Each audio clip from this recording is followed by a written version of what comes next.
Of these conditions, Negro leaders sought to negotiate with the city fathers, but the latter consistently refused to engage in good faith negotiations.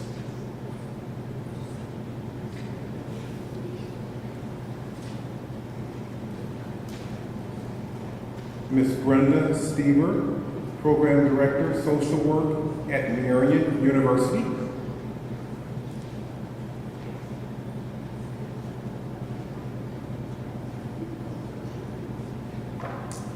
Then, last September, came the opportunity to talk with the leaders of Birmingham's economic community.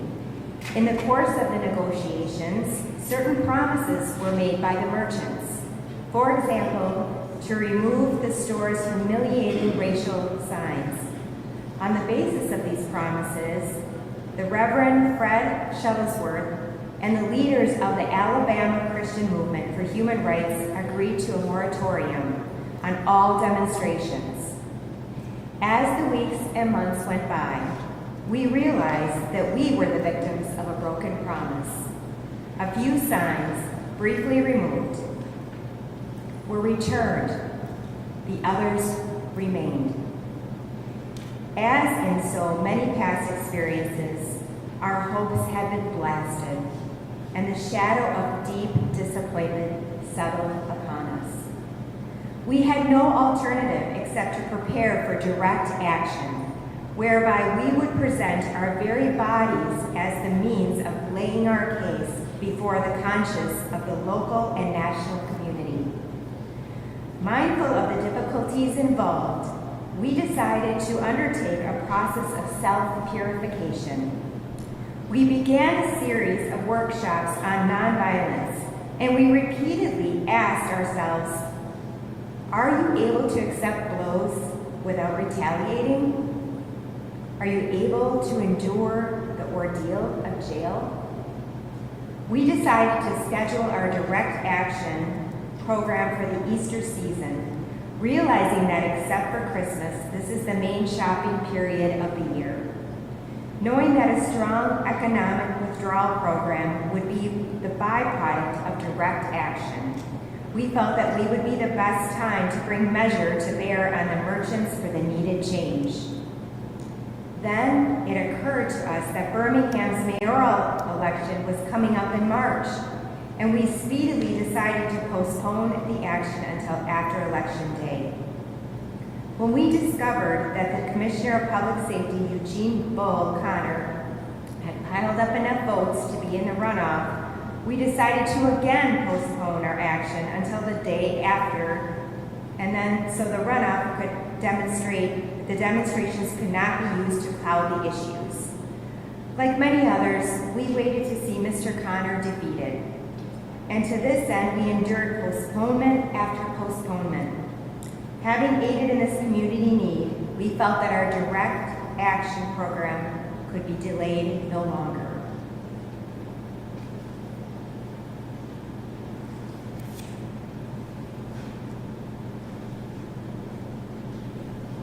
Dr. Michelle Majeski, President of Marian University.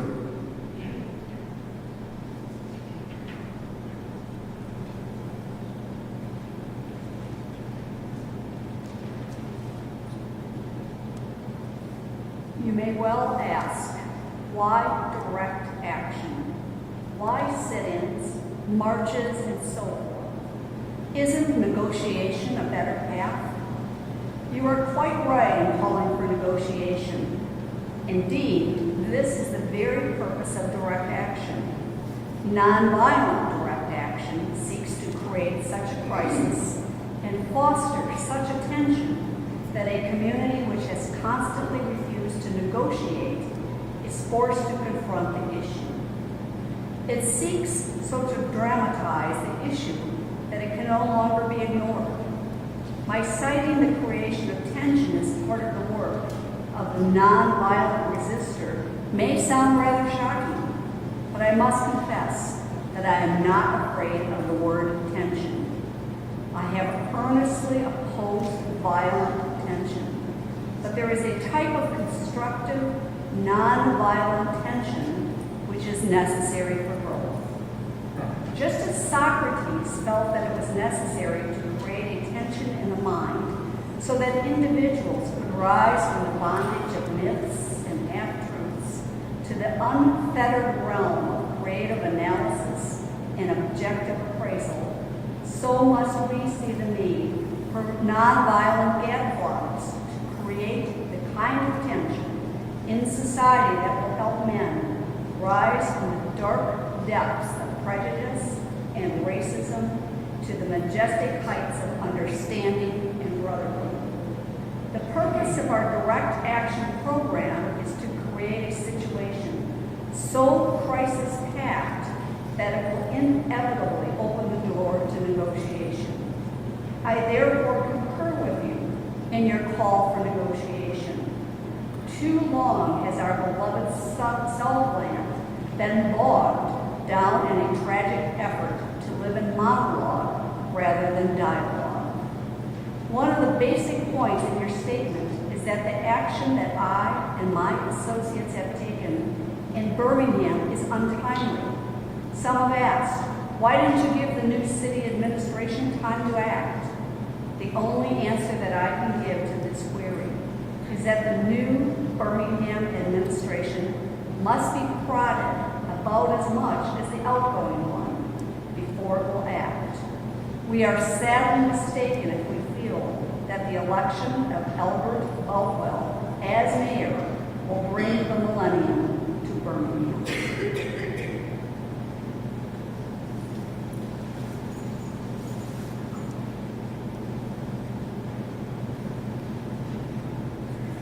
Ms. Stephanie Lopez, a member of the Boys and Girls Club of Fond du Lac and a potential Marian University student.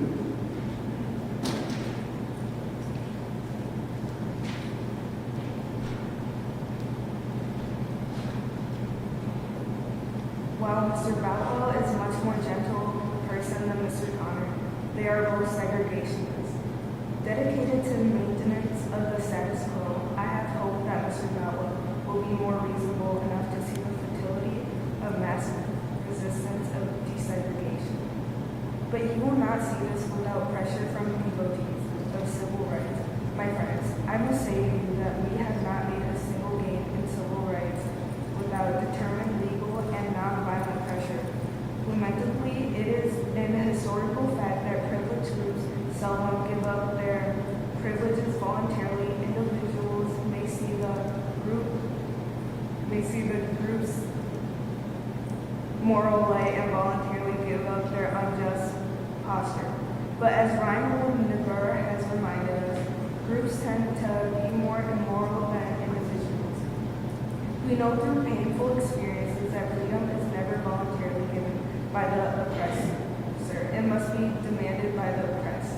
Frankly, I have yet to engage in a direct action campaign that was well-timed in the view of those who have not suffered unduly from the disease of segregation. For years now, I have heard the word weight. It rings in the ear of every Negro with piercing from the military. This weight has always meant never. We must come to see with one of our distinguished jurists that justice too long delayed is justice denied. We have waited for more than 340 years of our constitutional and God-given rights. The nation of Asia and Africa are moving with jet-like speed towards gaining political independence, but we still creep at horse and buggy pace towards gaining a cup of coffee at a lunch counter. Perhaps it is easy for those who have never felt the swinging darts of segregation to say, wait.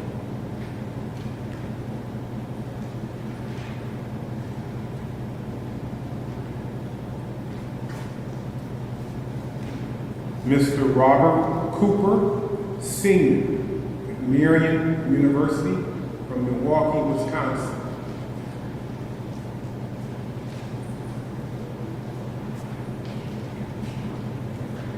When you have seen vicious mobs lynch your mothers and fathers at will and drown your sisters and brothers at will, when you have seen hate-filled policemen curse, kick, and kill your black brothers and sisters, we have seen vast majority of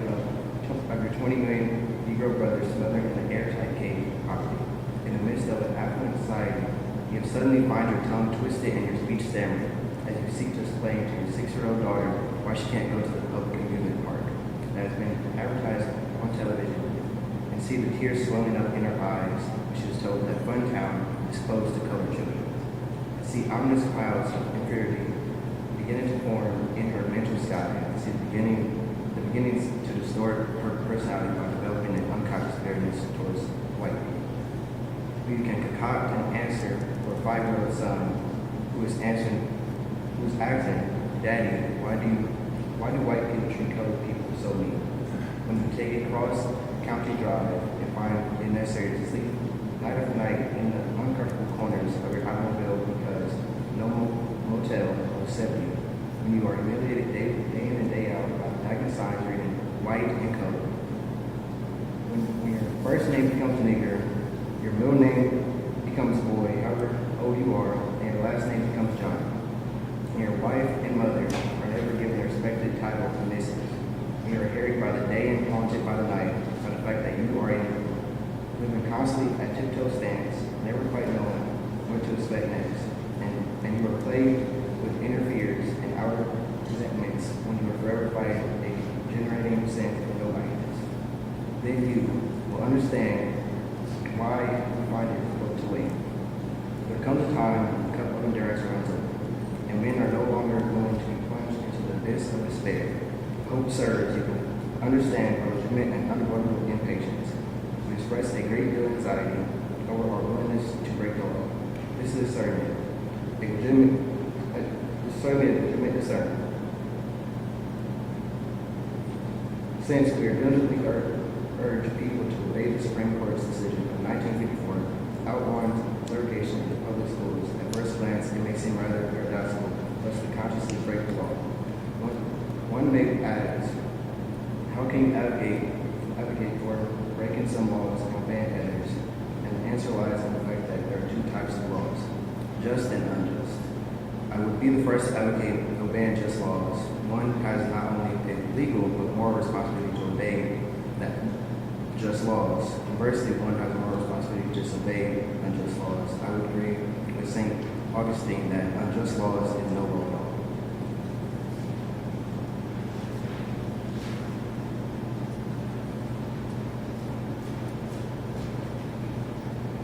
Attorney James T. Gray, Professor, Sports and Recreation Management, Marian University.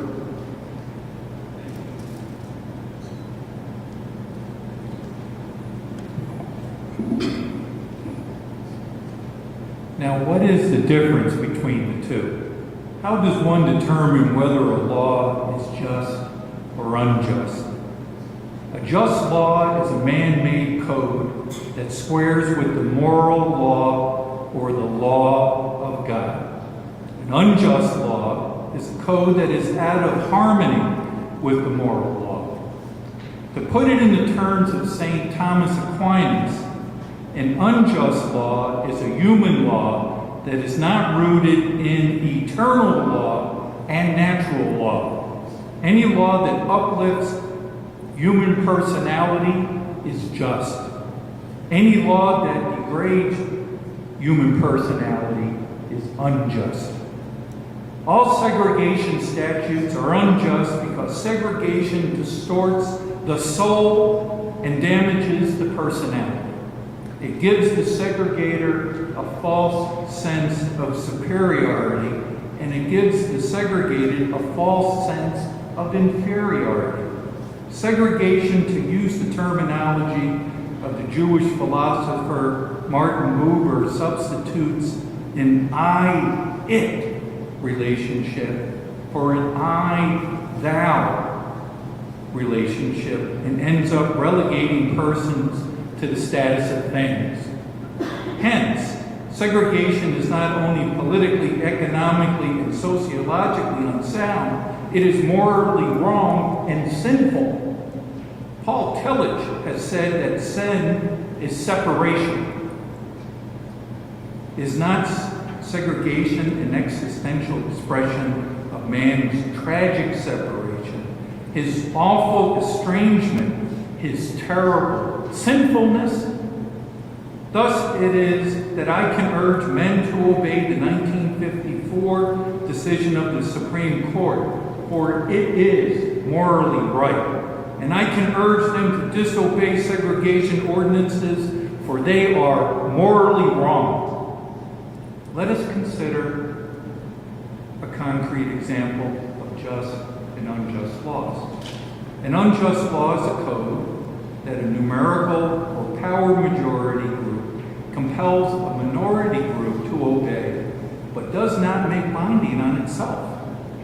This is difference made legal. By the same token, a just law is a code that a majority compels a minority to follow, and that it is willing to follow itself. This is sameness made legal. Let me give another example.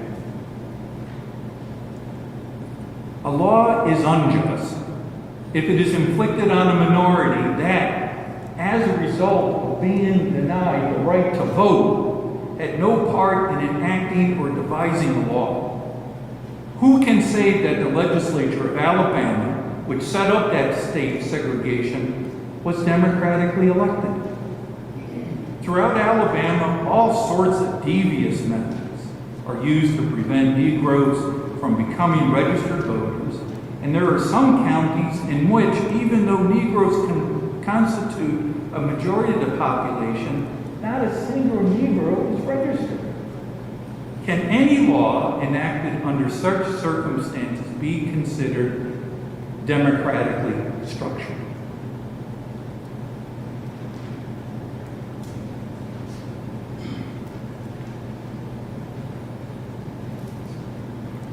Ms. Arletta Allen, Marian alumni, and a very, very effective motivational and inspirational speaker.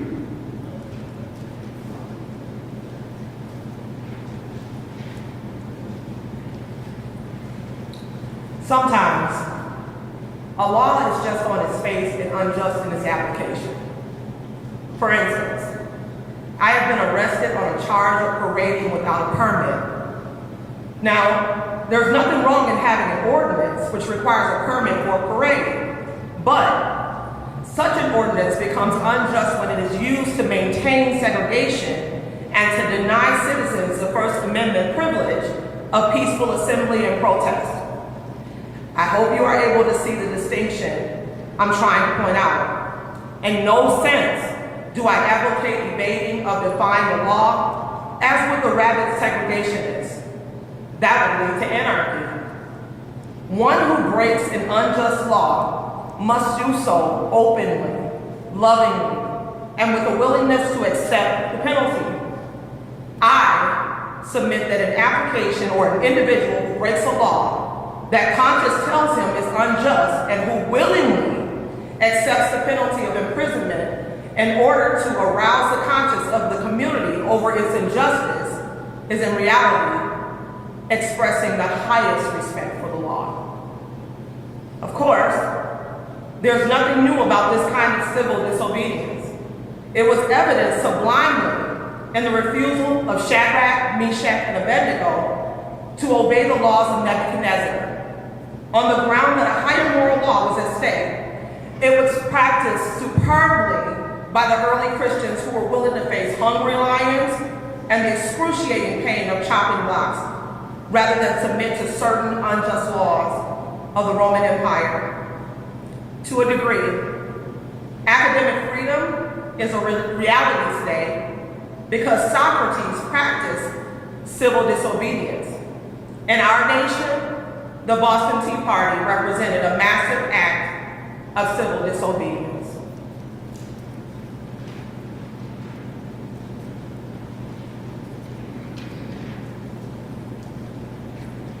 Mr. Mark Quisdorf, Director of Financial Aid, Marian University.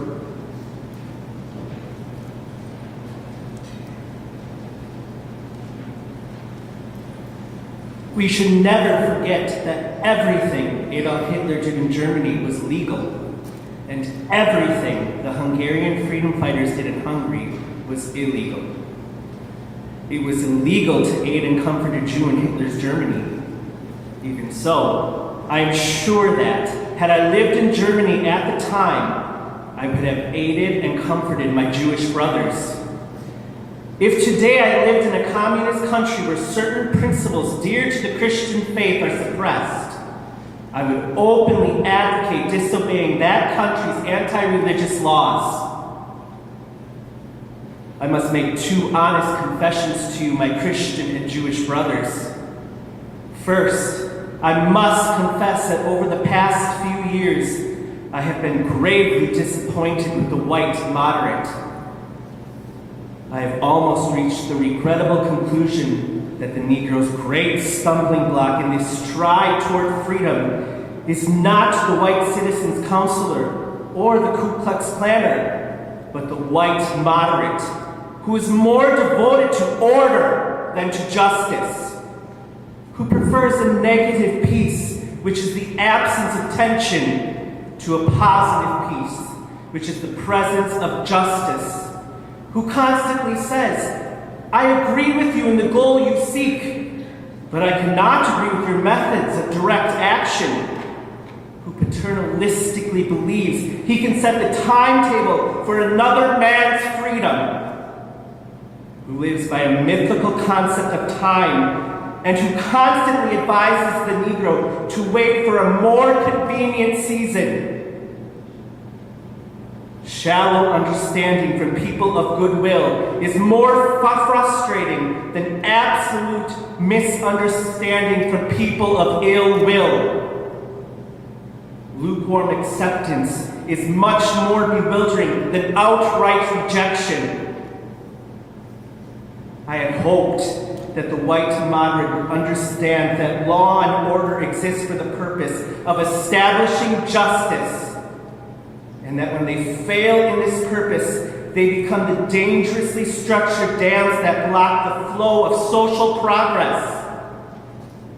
I had hoped that the white moderate would understand that the present tension in the South is a necessary phase of the transition from an obnoxious, negative peace in which the Negro passively accepted his unjust plight to a substantive and positive peace in which all men respect the dignity and worth of human personality.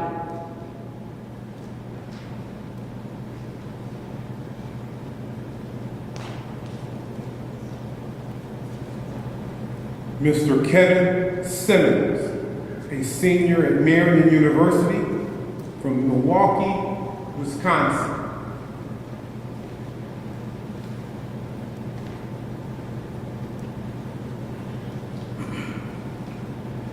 Actually, we who engage in nonviolent direct action are not the creators of tension. We merely bring it to the surface, the hidden tension that is already alive. We bring it out in the open, where it can be seen and dealt with. Like a boil that can never be cured so long as it is covered up, but must be opened with all its ugliness to the natural medicines of air and light. Injustice must be exposed with all the tension its exposure creates to the light of human conscience and the air of national opinion before it can be cured. In your statement, you assert that our actions, even though peaceful, must be condemned because they precipitate violence. But is this a logical assertion? Isn't this like condemning a robbed man because his possession of money precipitated the evil act of robbery? Isn't this like condemning Socrates because an unswerving commitment to truth in his philosophical inquiries precipitated the act by the misguided populace in which they made him drink hemlock? Isn't this like condemning Jesus because his unique God consciousness and never ceasing devotion to God's will precipitated the evil act of crucifixion? We must come to see that as the federal courts have consistently affirmed, it is wrong to urge an individual to cease his efforts to gain his basic constitutional rights because the quest may precipitate violence. Society must protect the robbed and punish the robber. I also hope that the white moderate would reject the myth concerning time in relation to the struggle for freedom. I have just received a letter from a white brother in Texas. He writes, "All Christians know that the colored people will receive equal rights eventually. But it is possible that you are in too great a religious hurry. It has taken Christianity almost 2,000 years to accomplish what it has. The teachings of Christ take time to come to earth."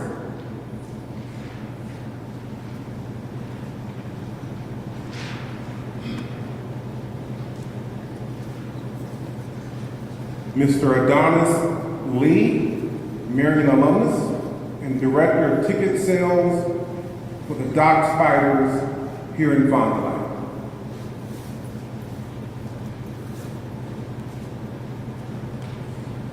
Such an attitude stems from a tragic misconception of time, from the strangely irrational notion that there is something in the very flow of time that will inevitably cure all ills.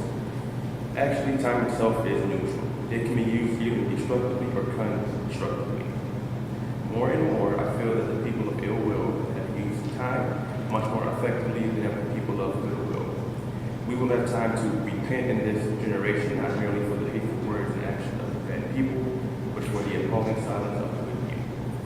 Human progress never rose in our will of inevitability. It comes through the tireless efforts of men willing to be co-workers with God. And without this hard work, time itself becomes an ally of the forces of social stagnation. We must use time creatively in the knowledge that the time is always right to do right. Now is the time to make real the promise of democracy and transform our pending national elegy into a creative song of brotherhood. Now is the time to lift our national policy from the quicksand of racial injustice to the solid rock of human dignity. We speak of our activity in Birmingham as extreme. At first, I was rather disappointed that fellow clergymen would see my nonviolent efforts as those of an extremist. I began thinking about the fact that I stand in the middle of two opposing forces in the Negro community. One is a force of complacency, made up in part of Negroes who, as a result of long years of oppression, are so drained of self-respect and a sense of somebodyness that they have adjusted to segregation. And in a part of a few middle-class Negroes who, because of a degree of academic and economic security, and because in some ways they profit by segregation, have become insensitive to the problems of the masses.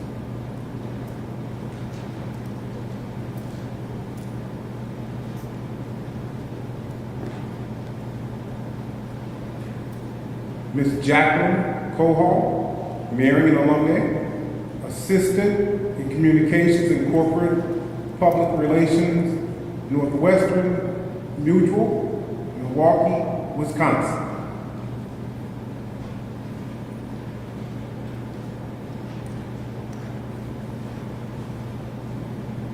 The other force is one of bitterness and hatred, and it comes curiously close to advocating violence. It is expressed in the various Black nationalist groups that are springing up across the nation. The largest and best known being Elijah Muhammad's Muslim movement. Nourished by the Negro's frustration over the continued existence of racial discrimination, this movement is made up of people who have lost faith in America, who have absolutely repudiated the Christianity, and who have concluded that the white man is an incorrigible devil. I have tried to stand between these two forces, saying that we need to emulate either the do-nothingism or the complacent or the hatred and despair of the Black nationalists. For there is more of an excellent way to love and nonviolent protest. I am grateful to God that through the influence of the Negro Church, the way of the nonviolence became an integral part of our struggle. If this philosophy had not emerged, by now many streets of the South world, I am convinced, be flowing with blood. I am further convinced that if our white brothers dismiss as rabble-rousers and outside agitators those of us who employ nonviolent direct action, and if they refuse to support support our nonviolent efforts, millions of Negroes will, out of frustration and despair, seek solace and security in Black nationalist ideologies, a development that would inevitably lead to a frightening racial nightmare. Oppressed people cannot remain repressed forever. The yearning for freedom eventually manifests itself, and that is what has happened in the American Negro. Something within has reminded him of his birthright of freedom, and something without has reminded him that it can be gained. Consciously or unconsciously, he has been caught up by the zeitgeist. And with his Black brothers of Africa and his brown and yellow brothers of Asia, South America, and the Caribbean, the United States Negro is moving with a sense of great urgency toward the promised land of racial justice. If one recognizes this vital urge that has engulfed the Negro community, one should readily understand why public demonstrations are taking place. The Negro has many pent-up resentments and latent frustrations, and he must release them. So let him march. Let him make prayer pilgrimages to City Hall. Let him go on freedom rides and try to understand why he must do so.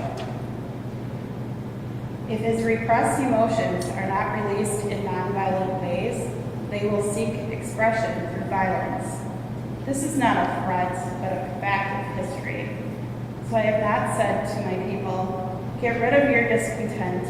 Rather, I have tried to say this normal and healthy discontent can be channeled into the creative outlet of nonviolent direct action.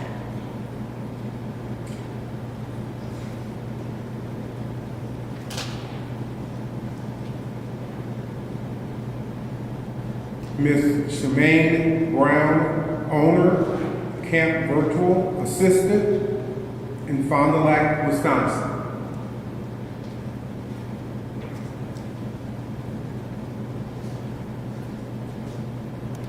And now this approach is being termed extremist. But though I was initially disappointed at being categorized as an extremist, as I continued to think about the matter, I gradually gained a measure of satisfaction from the label. Was not Jesus an extremist for love? Love your enemies, bless them that curse you, do good to them that hate you, and pray for them which despitefully use you and persecute you. Was not Amos an extremist for justice? Let justice roll down like waters and righteousness, like an ever-flowing stream. Was not Paul an extremist for the Christian gospel?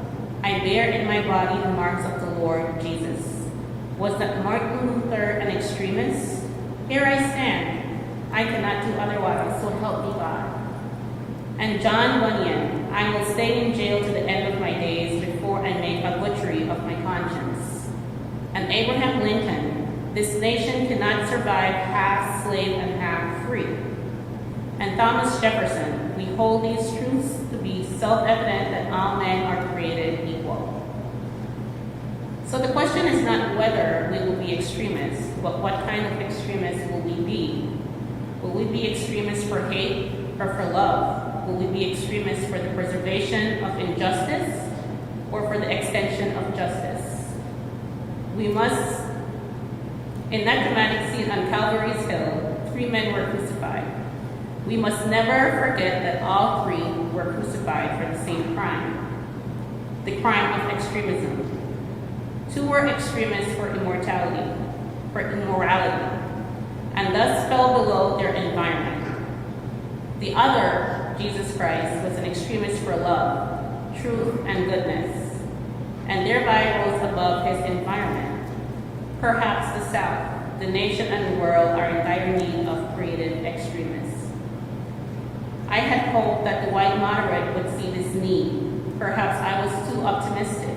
Perhaps I expected too much. I suppose I should have realized that few members of the oppressor race can understand that deep groans and passionate yearnings of the oppressed race, and still fewer have the vision to see that injustice must be rooted out by strong, persistent, and determined action. I am thankful, however, that some of our white brothers in the South have grasped the meaning of this social revolution and committed themselves to it. There are still all too few in quantity, but they are big in quality.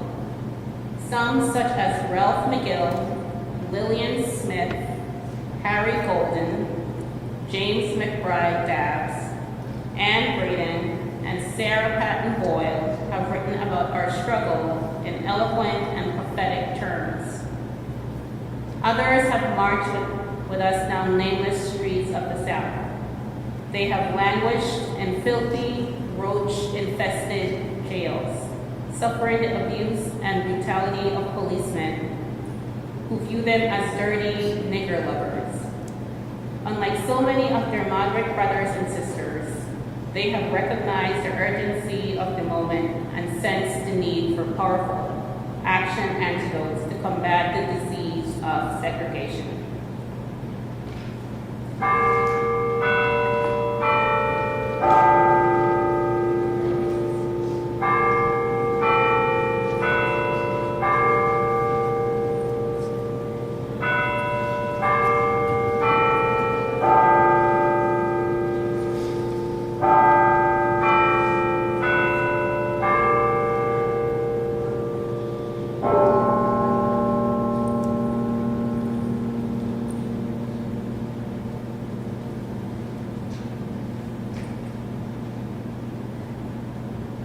Dr. Jennifer Farbour, Dean of Student Success, Marian University.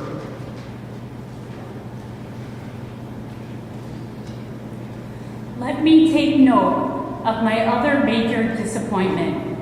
I have been so greatly disappointed with the white church and its leadership. Of course, there are some notable exceptions. I am not mindful of the fact that each of you has taken some significant stand on this issue. I commend you, Reverend Stallings, for your Christian stand on this past Sunday in welcoming Negroes to your worship service on a non-segregated basis. I commend the Catholic leaders of this state for integrating Spring Hill College several years ago. But despite these notable exceptions, I must honestly reiterate that I have been disappointed with the church. I do not say this as one of those negative critics who can always find something wrong with the church. I say this as a minister of the gospel who loves the church, who is nurtured in its bosom, who has been sustained by its spiritual blessings, and who will remain true to it as long as the cord of life shall lengthen. When I was suddenly catapulted into the leadership of the bus protest in Montgomery, Alabama a few years ago, I felt we would be supported by the white church. I felt the white ministers, priests, and rabbis of the South would be among our strongest allies. Instead, some have been outright opponents, refusing to understand the freedom movement and misrepresenting its leaders. All too many others have been more cautious than courageous and have remained silent behind the anesthetizing security of stained glass windows.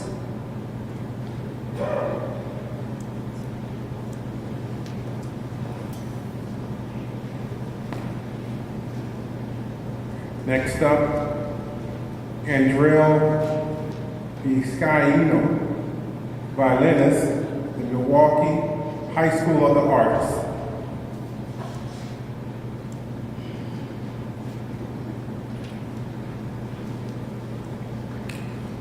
In spite of my shattered dreams, I came to Birmingham with the hope that the right religious leadership of this community would see the justice of our cause and, with deep moral concern, would serve as the channel through which our grievances could reach the power structure. I'd hope that each of you would understand, but again, I've been disappointed.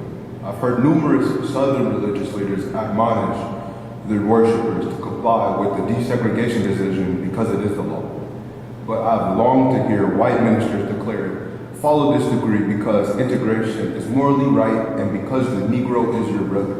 In the midst of blatant injustices inflicted upon the Negro, I've watched white churchmen stand on the sideline and mouth pious irrelevancies and sanctimonious trivialities. In the midst of a mighty struggle to rid of our nation of racial and economic injustice, I've heard many ministers say those are social issues with which the gospel has no real concern. And I have watched many churches commit themselves to a completely otherworldly religion which makes a strange, unbiblical distinction between body and soul, between the sacred and the secular. I've traveled the length and breadth of Alabama, Mississippi, and all of the other southern states on sweltering summer days and crisp autumn mornings. I've looked at the South's beautiful churches with their lofty spires pointed heavenward. I've beheld the impressive outlines of her massive religious education buildings. Over and over, I've found myself asking, what kind of people worship here? Who is their God? What were their voices when the lips of Governor Barnett dripped with words of interposition and nullification? Where were they when Governor Wallace gave a clarion call for defiance and hatred?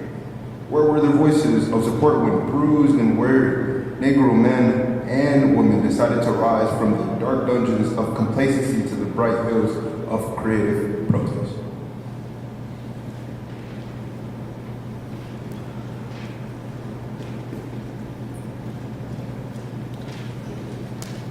Dr. Joshua Clary, Vice President of Student Life and Dean of Students, Marian University.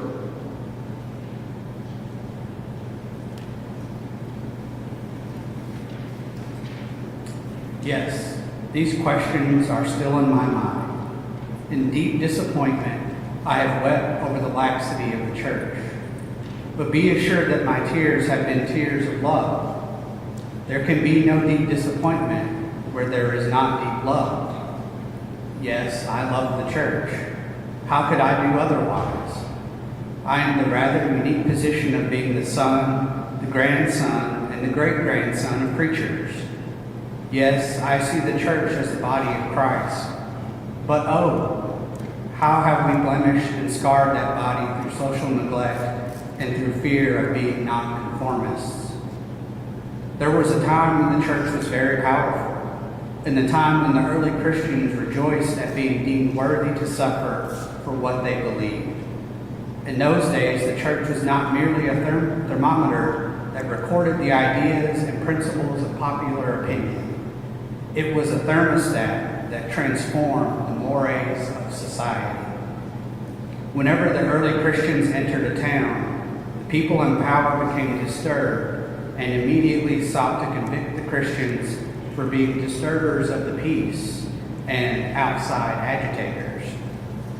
But the Christians pressed on in the conviction that they were a colony of heaven, called to obey God rather than man. Small in number, they were big in commitment. They were too God-intoxicated to be astronomically intimidated. By their effort and example, they brought an end to such ancient evils as infanticide and gladiatorial contests. Things are different now. So often the contemporary church is weak, ineffectual voice with an uncertain sound. So often it is an arch defender of the status quo.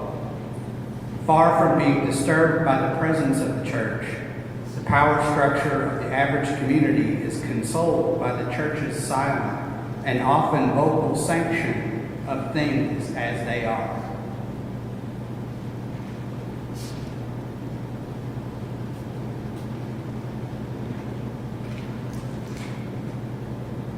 Ms. Zenaida Rodriguez, a junior at Marian University.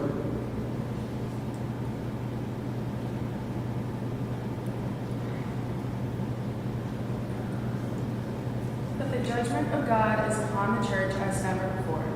If today's church does not recapture the sacrificial spirit of the early church, it will lose its authenticity, forfeit the loyalty of millions, and be dismissed as an irrelevant social club with no meaning in the 20th century.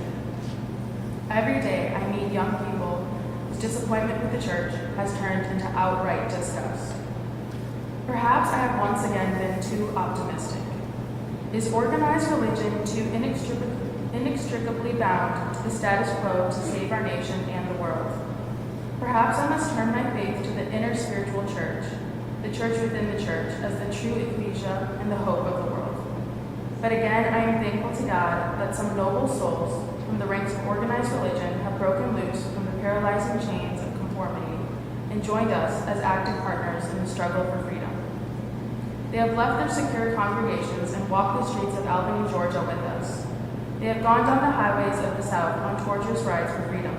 Yes, they have gone to jail with us. Some have been dismissed from their churches, have lost the support of their bishops and fellow ministers, but they have acted in the faith that right defeated is stronger than evil triumphant. Their witness has been the spiritual salt that has preserved the true meaning of the gospel in these troubled times. They have carved a tunnel of hope through the dark mountain of disappointment. I hope the church as a whole will meet the challenge of this decisive hour. But even if the church does not come to the aid of justice, I have no despair about the future. I have no fear about the outcome of our struggle in Birmingham, even if our motives are at present misunderstood. We will reach the goal of freedom in Birmingham and all over the nation, because the goal of America is freedom. Abused and scorned though we may be, our destiny is tied up with America's destiny. Before the Pilgrims landed at Plymouth, we were here. Before the pen of Jefferson etched the majestic words of the Declaration of Independence across the pages of history, we were here.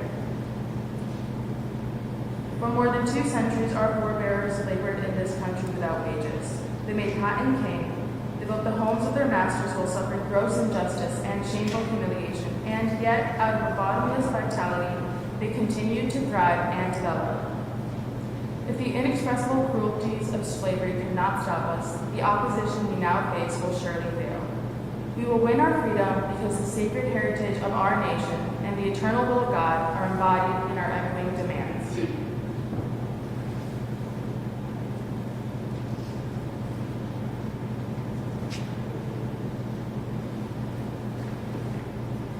Mr. Gary Moez, Director, Program Director, Upward Bound Math and Science.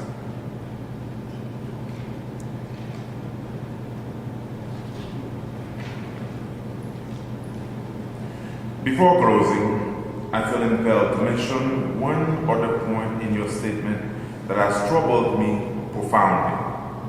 You warmly commended the Birmingham Police Force for keeping order and preventing violence. I doubt that you would have so warmly commended the police force if you had seen its dogs sinking their teeth into unharmed, nonviolent Negroes.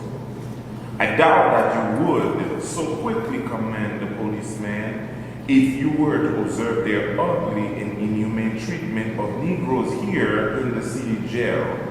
If you were to watch them push and curse old Negro women and young Negro girls, if you were to see them slap and kick old Negro men and young boys, if you were to observe them, as they did on 2 occasions, refuse to give us food because we wanted to sing our grace together. I cannot join you in your praise of the Birmingham Police Department. It is true that the police have exercised a degree of discipline in handling the demonstrators. In this sense, they have conducted themselves rather non-violently in public. But for what purpose? To preserve the evil system of segregation? Over the past few years, I have consistently preached that nonviolence demands that the means we use must be as pure as the ends we seek. I have tried to make clear that it is wrong to use immoral means to attain moral ends. But now I must affirm that it is just as wrong, or perhaps even more so, to use moral means to preserve immoral ends. Mr. Connor and his policemen have been rather nonviolent in public, as well as chief preaching in Albany, Georgia. But they have used the moral means of nonviolence to maintain the immoral ends of racial injustice. As T.S. Eliot has said, the last temptation is the greatest treason, to do the right deed for the wrong reason. I wish you had commended the Negro sit-inners and demonstrators of Birmingham for their sublime courage, their willingness to suffer, and their amazing discipline in the midst of great provocation. One day, the South will recognize its real heroes. There will be the James Merediths with the noble sense of purpose that enables them to face jeering and hostile mobs, and with the agonizing loneliness that characterizes the life of the pioneer. There will be old, oppressed, battered Negro women, symbolized in a 72-year-old woman in Montgomery, Alabama, who rose up with a sense of dignity, and with her people decided not to ride segregated buses, and who responded with ungrammatical profundity to one who inquired about her weariness. My feet is tired, but my soul is at rest.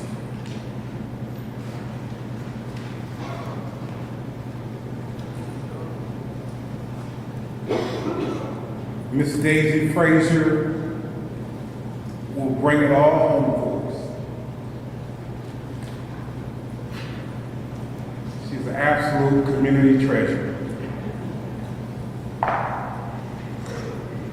They will be the young high school and college students, the young ministers of the gospel, and a host of their elders, courageously and non-violently sitting at the lunch counters and willingly going to jail for conscience.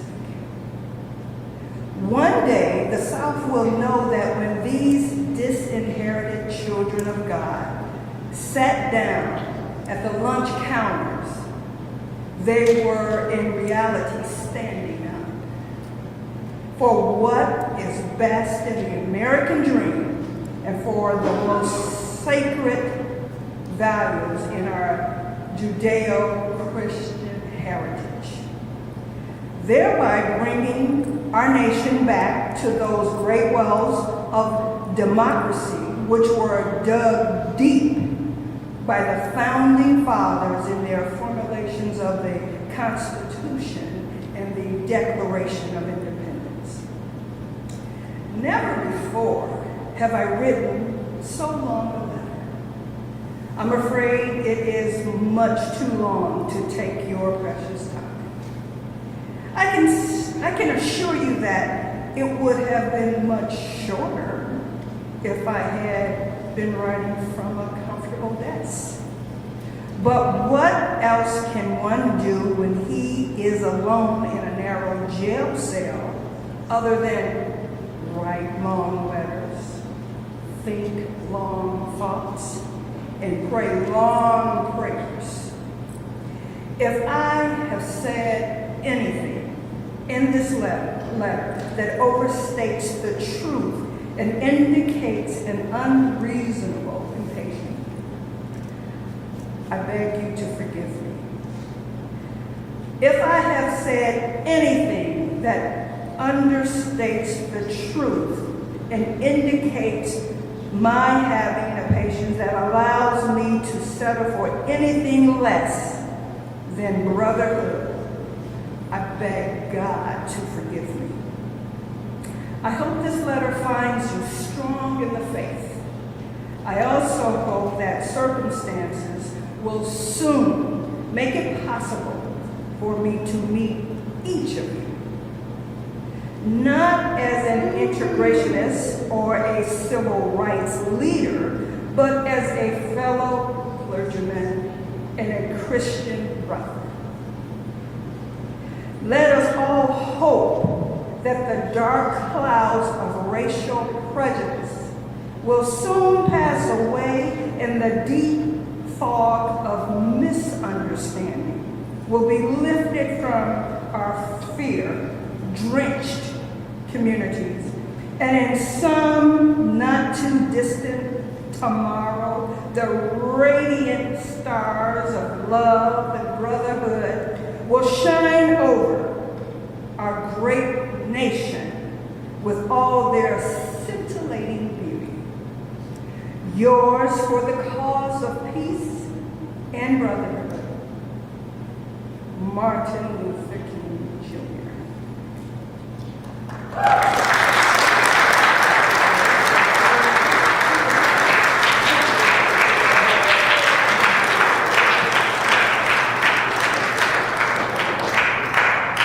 Thank you for coming today and participating in this important new tradition at Marian University. Please give our readers another round of applause.